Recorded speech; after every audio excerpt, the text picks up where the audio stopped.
देवताभ्यो नमः स्वाहा। CV news channel पर देखिए आजमगढ़ की एक साथ कई खबरें। पहले देखिए धर्म कर्म से जुड़ी खबरें। आजमगढ़ के बिलरियागंज क्षेत्र में चर्चित झारखंडे महादेव मंदिर जलालपुर बड़िहारी गद्दोपुर में रामनवमी के समापन पर कन्या पूजन के साथ दक्षिणा कार्यक्रम का आयोजन हुआ। इस मौके पर भंडारे का भी आयोजन किया गया।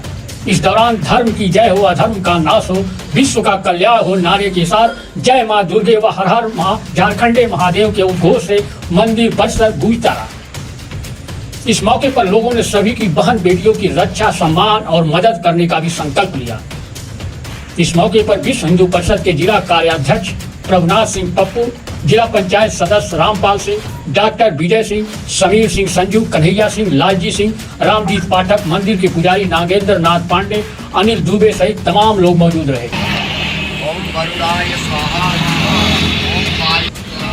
अब जाने कल यानी 12 अप्रैल को एमएलसी चुनाव के लिए कैसे होगी वोटों की गणना। 12 अप्रैल को सुबह 8 बजे से शुरू होगी मतगणना। मतगणना से पूर्व आजमगढ़ में एमएलसी चुनाव के लिए एक बार और नेहरू हाल में मतगणना पर्यवेक्षक, मतगणना सहायक और माइक्रो ऑब्जर्वर को प्रशिक्षण दिया गया। सहायक नोडल अधिकारी प्रशिक्षण इंजीनियर कुलभूषण सिंह ने सबसे पहले बैलेट बॉक्स मतगणना टेबल पर लाया जाएगा यह बताते हुए ट्रेनिंग की शुरुआत की। इसके बाद उसकी सील और मतपत्र लेखा को चेक करने के बाद काउंटिंग एजेंट की मौजूदगी में बैलेट बॉक्स खोला जाएगा। बैलेट बॉक्स खोलकर सारे मतपत्र निकाल लिए जाएंगे। इसके बाद खाली बैलेट बॉक्स को सभी के सामने दिखाना होगा। बैलेट बॉक्स से निकाले गए मतपत्रों की गणना के बाद मतपत्र लेखा में अंकित मतपत्रों की संख्या से मिलान किया जाएगा। मतपत्रों का मिलान करने के बाद मतपत्र लेखा भाग 2 में मतपत्रों की संख्या को रिकॉर्ड किया जाएगा। मतपत्रों की गणना के बाद सारे मतपत्रों को आपस में मिला दिया जाएगा। फिर सभी मतपत्रों की स्क्रूटनिंग की जाएगी। वैध और अवैध मतपत्रों को प्रथम अधिमान के अनुसार छांटा जाएगा। वह मतपत्र अमान्य होगा जिस पर अंक 1 चिन्हित नहीं किया गया होगा। अंक 1 को एक से अधिक अभ्यर्थी के नाम के सामने चिन्हित किया गया हो। अंक 1 को इस प्रकार चिन्हित किया गया हो कि इससे इस बारे में संदेह हो कि यह किस अभ्यर्थी के लिए है। अंक 1 और कुछ अन्य अंक जैसे 2, 3 आदि का एक ही अभ्यर्थी के सामने चिन्हित किया गया हो। अधिमान को अंक के बजाय शब्दों में दर्शाया गया हो। कोई चिन्ह या लिखावट जिससे निर्वाचक की पहचान की जा सकती है। रिटर्निंग अफसर द्वारा दिए गए बैगनी स्केच पेन से भिन्न किसी चीज से अंक चिन्हित किया गया हो। वैध और अवैध मतों की संख्या का अंकन कारण सहित एनेक्जर 12D पर आरओ द्वारा लिखा जाएगा। मतपत्र अवैध करने से पहले सभी एजेंट को मतपत्र देखने के लिए पर्याप्त समय दिया जाएगा। सभी प्रथम वरीयता प्राप्त वैध मतपत्र प्रत्याशी वार छांटकर मतों की गणना की जाएगी। इसके बाद प्रत्याशी वार 25-25 का बंडल बनाकर मुख्य पार्सल लिफाफे में रखा जाएगा।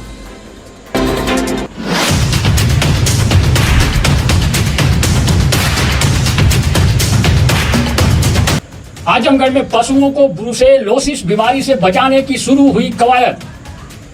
अपर निदेशक ग्रेड डॉक्टर तरुण कुमार तिवारी ने आजमगढ़ में राष्ट्रीय पशु रोग नियंत्रण कार्यक्रम के तहत ब्रुसेला टीकाकरण अभियान का शुभारंभ किया। टीकाकरण का शुभारंभ नगर पालिका के अस्थायी गौ आश्रय स्थल में मुख्य पशु चिकित्सा अधिकारी डॉक्टर वीरेंद्र सिंह, पशु चिकित्सा अधिकारी डॉक्टर दिलीप कुमार, पशुधन प्रसार अधिकारी की मौजूदगी में किया गया। सीबीओ ने बताया कि अभियान 10 मई तक चलेगा। उन्होंने कहा कि यह एक जीवाणु जनित रोग है जिससे पशु का अंतिम तिमाही में गर्भपात हो जाता है। इसका कारण संक्रमित पदार्थ के संपर्क में या कच्चा दूध पीने से होता है। ये पशुओं के अलावा इंसानों में भी हो सकता है। इसका इलाज लंबे समय तक चलता है और पशुओं में आर्थिक रूप से हानि उठानी पड़ती है। संक्रमित की प्रजनन क्षमता कम हो जाती है। इसका बचाव मात्र टीकाकरण ही है। सरकार की ओर से ब्रुसेला का टीका निःशुल्क लगाया जा रहा है। यह टीका 4 से 8 माह की मादा बछिया एवं परिया को संपूर्ण जीवन में केवल एक ही बार लगाया जाता है। उन्होंने पशुपालकों से अनुरोध किया कि अपने पशुओं को ब्रुसेलोसिस बीमारी से बचाने के लिए अपने 4 से 8 माह के बछिया तथा परिया को निश्चित रूप से ब्रुसेलोसिस बीमारी से बचाव के लिए टीकाकरण करवाएं। कौन सा कार्यक्रम आयोजित किया गया? देखिए, राष्ट्रीय पशु रोग नियंत्रण कार्यक्रम अंतर्गत ब्रुसेला एक बीमारी होती है जिसे सामान्य बोलचाल की भाषा में संक्रामक गर्भपात भी कहते हैं। तो ब्रुसेलोसिस बीमारी से बचाव हेतु बृहद टीकाकरण अभियान पूरे मंडल में लगाया जा रहा है। इसी क्रम में आजमगढ़ जनपद के प्रत्येक ग्राम सभा के प्रत्येक पशुपालक के दरवाजे पे जाके ये हमारी टीम पशुओं का टीकाकरण करेंगे। कुल कितनी टीम बनाई गई आपके द्वारा? इस समय हमारे पास 75 इस जनपद में क्रियाशील टीम है, प्लस इसके साथ सहायक जो ग्रामीण स्वरोजगार कर्मी भी हैं वो उनके द्वारा भी हर टीम के साथ सहयोग किया जा रहा है। और इस टीकाकरण की विशेष बात यह है कि ये 4 से 8 माह के मादा जो बच्चियाँ हैं उनमें ही ये टीकाकरण किया जाएगा, क्योंकि ये बीमारी गर्भवती बच्चियाँ जो गाय को भैंस को में गर्भपात करता है और ये बहुत तेज़ी से एक दूसरे में फैलता है। यहाँ तक कि ये बीमारी पशुओं से मनुष्य में भी फैलती है। इस कारण भारत सरकार ने विशेष इस पर जोर देते हुए टीकाकरण अभियान चलाया है, जिस पशुओं की आर्थिक हानि इससे बच सकेगी, क्योंकि गर्भित पशु 7-8 महीने के बाद अक्सर इसमें इस बीमारी का गर्भपात हो जाता है। तो बच्चिया को पड़िया को अगर बचपन में ही लगा दिया जाएगा तो उसमें बीमारी नहीं होगी।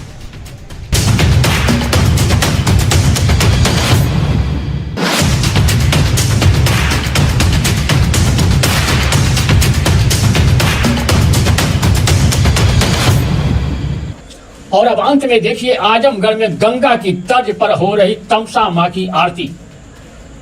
वाराणसी के गंगा की तर्ज पर पहली बार हुई आजमगढ़ में बहने वाली तमसा नदी की चंद्रमा ऋषि आश्रम पर आरती। आजमगढ़ में बहने वाली प्रमुख नदी तमसा की गंगा की तर्ज पर पहली बार आरती की गई। शहर से लगभग 6 किलोमीटर दूर चंद्रमा ऋषि आश्रम है। सिलनी और तमसा नदी का यह संगम है। तमसा नदी के संगम तट पर वाराणसी और हरिद्वार की गंगा की तर्ज पर आरती की यह पहल जिलाधिकारी अमृत त्रिपाठी ने चंद्रमा ऋषि आश्रम ट्रस्ट के जरिए की है। आश्रम पर पहले झाड़ झंखाड़ लगा हुआ था।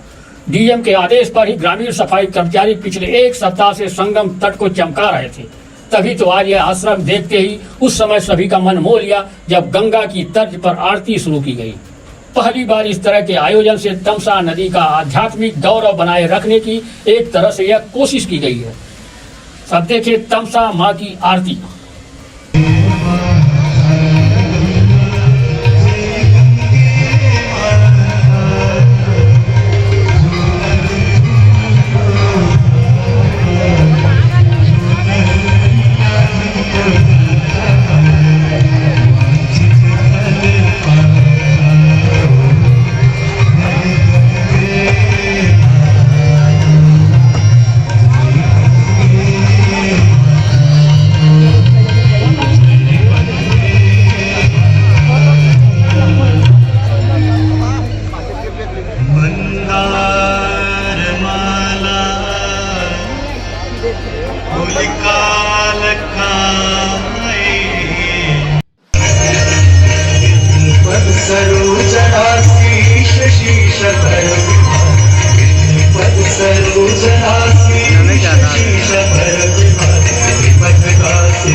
बच्चे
त्वमेव बन्धुश्च सखा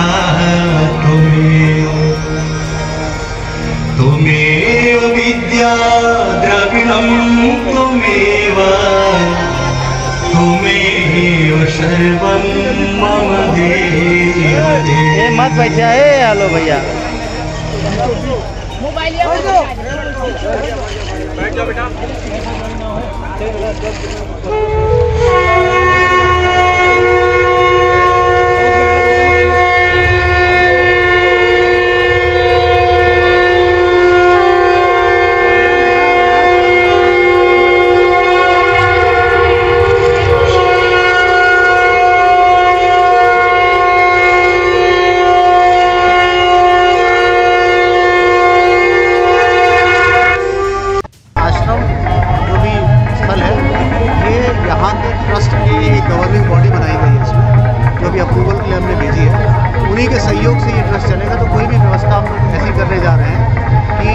जिलाधिकारी चाहे कोई भी रहे, लेकिन ये आश्रम स्थल ये आरती कभी बंद नहीं होगी। और इसीलिए मैं चाहता हूँ इसका जितना व्यापक प्रचार प्रसार होगा, लोग इसमें 16 संस्कार हमारे होते हैं। हम लोगों ने इसमें नक्षत्र वाटिका बनाई है।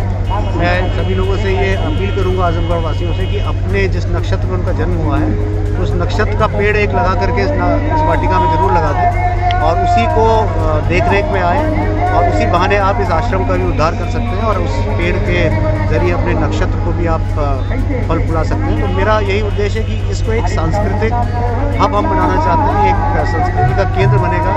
किसी व्यक्ति को अपने घर में कोई त्यौहार है, किसी का जन्म हुआ है, कोई भी आपके वहाँ रीति रिवाज का कोई भी चीज़ हो रही है, तो उसको ज़रूर आके इसी स्थल पर मनाया जाए। तो इस उद्देश्य से इसको हम लोग डेवलप करने जा रहे हैं। तो मुझे लगता है कि आगामी 6 महीने में आपको उसकी रूपरेखा भी बदली मिलेगी और ये बहुत ही ऐतिहासिक स्थल के रूप में, जैसा इसकी पौराणिक मान्यता है, अग्नि पुराण में इसकी मान्यता है, तो अब ये हम इसको पूरे टूरिज्म सर्किट में साकार करेंगे।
सीवी न्यूज चैनल पर देखिए आजमगढ़ की एक साथ कई खबरें।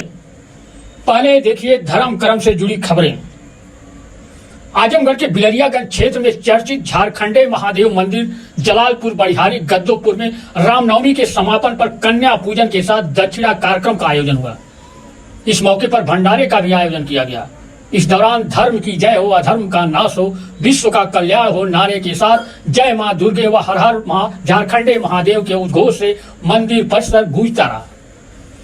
इस मौके पर लोगों ने सभी की बहन बेटियों की रक्षा, सम्मान और मदद करने का भी संकल्प लिया। इस मौके पर विश्व हिंदू परिषद के जिला कार्याध्यक्ष प्रभुनाथ सिंह पप्पू, जिला पंचायत सदस्य रामपाल सिंह, डॉक्टर विजय सिंह, समीर सिंह संजू, कन्हैया सिंह, लालजी सिंह, रामजीत पाठक, मंदिर के पुजारी नागेंद्र नाथ पांडे, अनिल दुबे सहित तमाम लोग मौजूद रहे।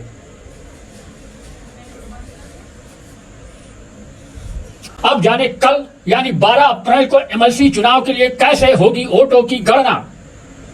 12 अप्रैल को सुबह 8 बजे से शुरू होगी मतगणना। मतगणना से पूर्व आजमगढ़ में एमएलसी चुनाव के लिए एक बार और नेहरू हॉल में मतगणना पर्यवेक्षक, मतगणना सहायक और माइक्रो ऑब्जर्वर को प्रशिक्षण दिया गया। सहायक नोडल अधिकारी प्रशिक्षण इंजीनियर कुलभूषण सिंह ने सबसे पहले बैलेट बॉक्स मतगणना टेबल पर लाया जाएगा यह बताते हुए ट्रेनिंग की शुरुआत की। इसके बाद उसकी सील और मतपत्र लेखा को चेक करने के बाद काउंटिंग एजेंट की मौजूदगी में बैलेट बॉक्स खोला जाएगा। बैलेट बॉक्स खोलकर सारे मतपत्र निकाल लिए जाएंगे। इसके बाद खाली बैलेट बॉक्स को सभी के सामने दिखाना होगा। बैलेट बॉक्स से निकाले गए मतपत्रों की गणना के बाद मतपत्र लेखा में अंकित मतपत्रों की संख्या से मिलान किया जाएगा। मतपत्रों का मिलान करने के बाद मतपत्र लेखा भाग 2 में मतपत्रों की संख्या को रिकॉर्ड किया जाएगा। मतपत्रों की गणना के बाद सारे मतपत्रों को आपस में मिला दिया जाएगा। फिर सभी मतपत्रों की स्क्रूटनिंग की जाएगी। वैध और अवैध मतपत्रों को प्रथम अधिमान के अनुसार छांटा जाएगा। वह मतपत्र अमान्य होगा जिस पर अंक 1 चिन्हित नहीं किया गया होगा। अंक 1 को एक से अधिक अभ्यर्थी के नाम के सामने चिन्हित किया गया हो। अंक 1 को इस प्रकार चिन्हित किया गया हो कि इससे इस बारे में संदेह हो कि यह किस अभ्यर्थी के लिए है। अंक 1 और कुछ अन्य अंक जैसे 2, 3 आदि का एक ही अभ्यर्थी के सामने चिन्हित किया गया हो। अधिमान को अंक के बजाय शब्दों में दर्शाया गया हो। कोई चिन्ह या लिखावट जिससे निर्वाचक की पहचान की जा सकती है। रिटर्निंग ऑफिसर द्वारा दिए गए बैगनी स्केच पेन से भिन्न किसी चीज से अंक चिन्हित किया गया हो। वैध और अवैध मतों की संख्या का अंकन कारण सहित एनेक्जर 12D पर आरओ द्वारा लिखा जाएगा। मतपत्र अवैध करने से पहले सभी एजेंट को मतपत्र देखने के लिए पर्याप्त समय दिया जाएगा। सभी प्रथम वरीयता प्राप्त वैध मतपत्र प्रत्याशी वार छांटकर मतों की गणना की जाएगी। इसके बाद प्रत्याशी वार 25-25 का बंडल बनाकर मुख्य पार्सल लिफाफे में रखा जाएगा।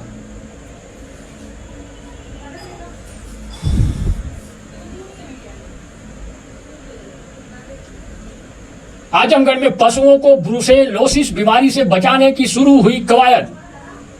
अपर निदेशक ग्रेड डॉक्टर तरुण कुमार तिवारी ने आजमगढ़ में राष्ट्रीय पशु रोग नियंत्रण कार्यक्रम के तहत ब्रुसेला टीकाकरण अभियान का शुभारंभ किया। टीकाकरण का शुभारंभ नगर पालिका के अस्थायी गौ आश्रय स्थल में मुख्य पशु चिकित्सा अधिकारी डॉक्टर वीरेंद्र सिंह, पशु चिकित्सा अधिकारी डॉक्टर दिलीप कुमार, पशुधन प्रसार अधिकारी की मौजूदगी में किया गया। सीबीओ ने बताया कि यह अभियान 10 मई तक चलेगा। उन्होंने कहा कि यह एक जीवाणु जनित रोग है जिससे पशु का अंतिम तिमाही में गर्भपात हो जाता है। इसका कारण संक्रमित पदार्थ के संपर्क में या कच्चा दूध पीने से होता है। ये पशुओं के अलावा इंसानों में भी हो सकता है। इसका इलाज लंबे समय तक चलता है और पशुओं में आर्थिक रूप से हानि उठानी पड़ती है। संक्रमित की प्रजनन क्षमता कम हो जाती है। इसका बचाव मात्र टीकाकरण ही है। सरकार की ओर से ब्रुसेला का टीका निःशुल्क लगाया जा रहा है। यह टीका 4 से 8 माह की मादा बछिया एवं परिया को संपूर्ण जीवन में केवल एक ही बार लगाया जाता है। उन्होंने पशुपालकों से अनुरोध किया कि अपने पशुओं को ब्रुसेलोसिस बीमारी से बचाने के लिए अपने 4 से 8 माह के बछिया तथा परिया को निश्चित रूप से ब्रुसेलोसिस बीमारी से बचाव के लिए टीकाकरण करवाएं। और अब अंत में देखिए आजमगढ़ में गंगा की तर्ज पर हो रही तमसा मां की आरती। वाराणसी के गंगा की तर्ज पर पहली बार हुई आजमगढ़ में बहने वाली तमसा नदी की चंद्रमा ऋषि आश्रम पर आरती। आजमगढ़ में बहने वाली प्रमुख नदी तमसा की गंगा की तर्ज पर पहली बार आरती की गई। शहर से लगभग 6 किलोमीटर दूर चंद्रमा ऋषि आश्रम है। सिनरी और तमसा नदी का यह संगम है। तमसा नदी के संगम तट पर वाराणसी और हरिद्वार की गंगा की तर्ज पर आरती की यह पहल जिलाधिकारी अमृत त्रिपाठी ने चंद्रमा ऋषि आश्रम ट्रस्ट के जरिए की है। आश्रम पर पहले झाड़ झंखाड़ लगा हुआ था। डीएम के आदेश पर ही ग्रामीण सफाई कर्मचारी पिछले 1 सप्ताह से संगम तट को चमका रहे थे। तभी तो आज यह आश्रम देखते ही उस समय सभी का मन मोह लिया जब गंगा की तर्ज पर आरती शुरू की गई। पहली बार इस तरह के आयोजन से तमसा नदी का आध्यात्मिक गौरव बनाए रखने की एक तरह से यह कोशिश की गई है। सब देखे तमसा माँ की आरती।